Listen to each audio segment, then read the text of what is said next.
Hello! Final na to, yung ating gagawin. Final video na to. Tapos na tayo sa data gathering. Report na po yung gagawin natin.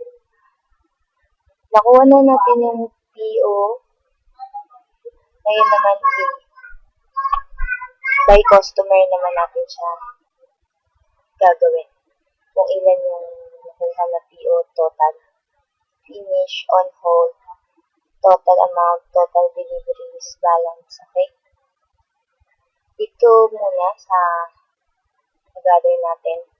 Nakalinya na siya so hindi ka na mahihirapan mag-English lang magbilang. Okay, pag na-filter na siya sa Allegro, paano mo siya i-count?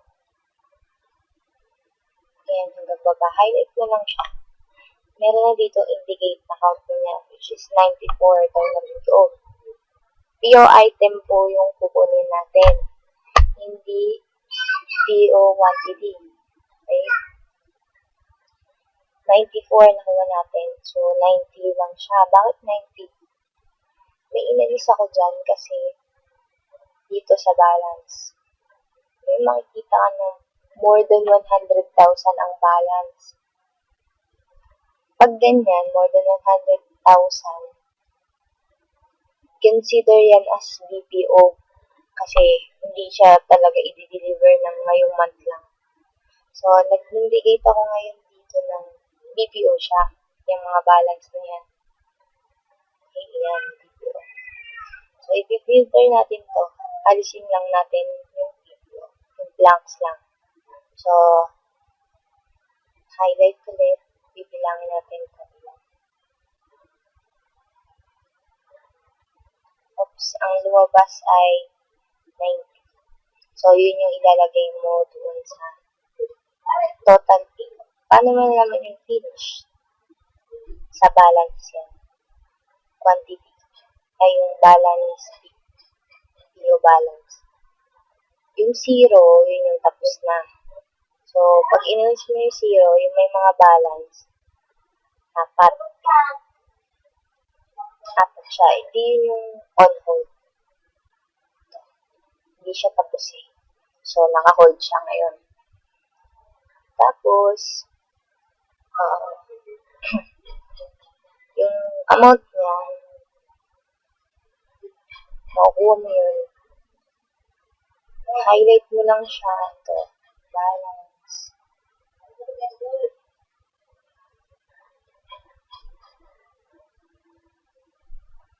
Yan, 86 something. Yan, diba?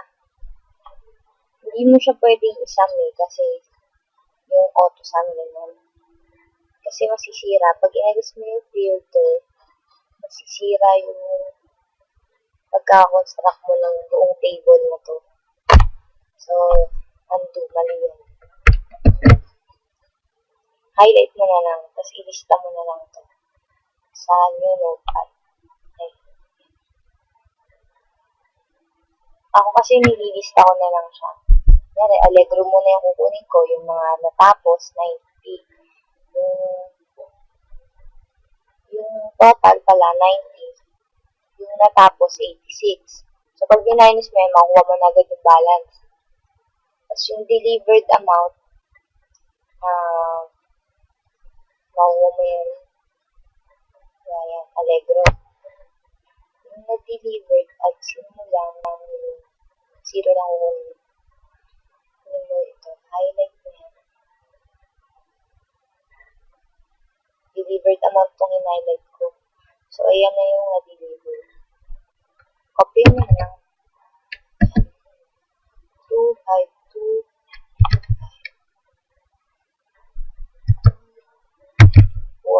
Yan, ganyan, copy na.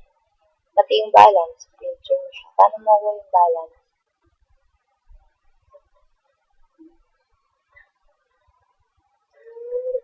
Ito naman. Select all, alisin mo naman yung 0.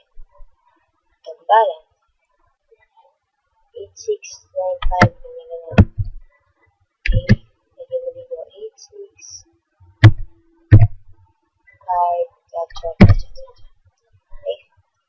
Yung total amount, alisin mo na lang yung filter ng sa balance. Total amount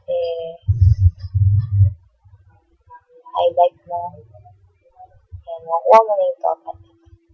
Or, i-add mo na lang yung balance na nakuha mo. Itong dalawa, i-add mo na lang. Para total. Pero, same lang din. Pag inopya mo to, tapos, in-highlight mo yan, tapos inopya mo yan. Pareho lang naman ang result. Ano pa? So, ayan yung nakuha natin. Balance. Ito naman, Allegro, syempre sunod doon yung Allegro pa rin. Which is BPO na. Ito naman yung gagawin mo. Bibilang mo. Pag in-highlight mo siya, bibilang siya. So, may 9 tayo. 9. Dinagdag ko na yung nandito. Di ba meron tayong dito? Ayan. Itong BPO na ito. Lalagay ko na siya dito. At na-add ko na siya. Ayan, 4, diba? Eh, dito sa nakuha ko, sa minano-mano ko, 5 lang. Ayan, yun yung 5 sa taas. Tapos, yung dinagdag ko, ito, yung nandito. So, 9 siya. Okay? Total, ayan. Dito mo na ilalagay. 9, 9. Wala siyang balance. Okay. Pareho lang na amount. Walang balance. Sa Amcor naman, next, wala din siyang unfinished. Lahat finished. Oh my God. Tapos, ayan na. Copy mo lang siya. Ito. Doon. Okay, so on and so forth. Ganun lang pagkuha sa kanya.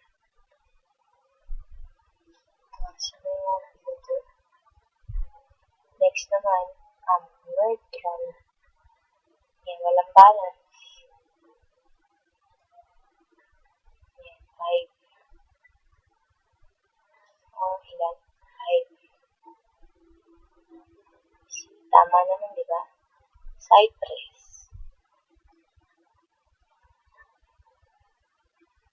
4. Hayakawa. 2. Next.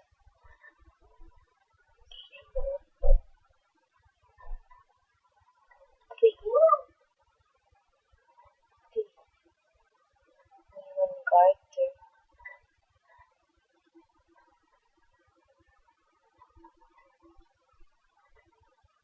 1. Sa NXP. Okay, may questions. May questions sila dito. Sa ginawa ko. Bakit daw 30, ang finish is 30, wala namang balance, pero may amount? Okay, clarify ko lang po. Ang kinukuha natin is yung number ng PO, hindi yung quantity. Makikita mo dito sa NXP, merong may balance, ayun yung quantity. Pero, meron lang na-deliver na 4. Ibig sabihin, na-serve na siya. Meron lang kulang na 3. Kaya siya nagkaroon ng balance. Pero yan, isasama mo yan sa finish na.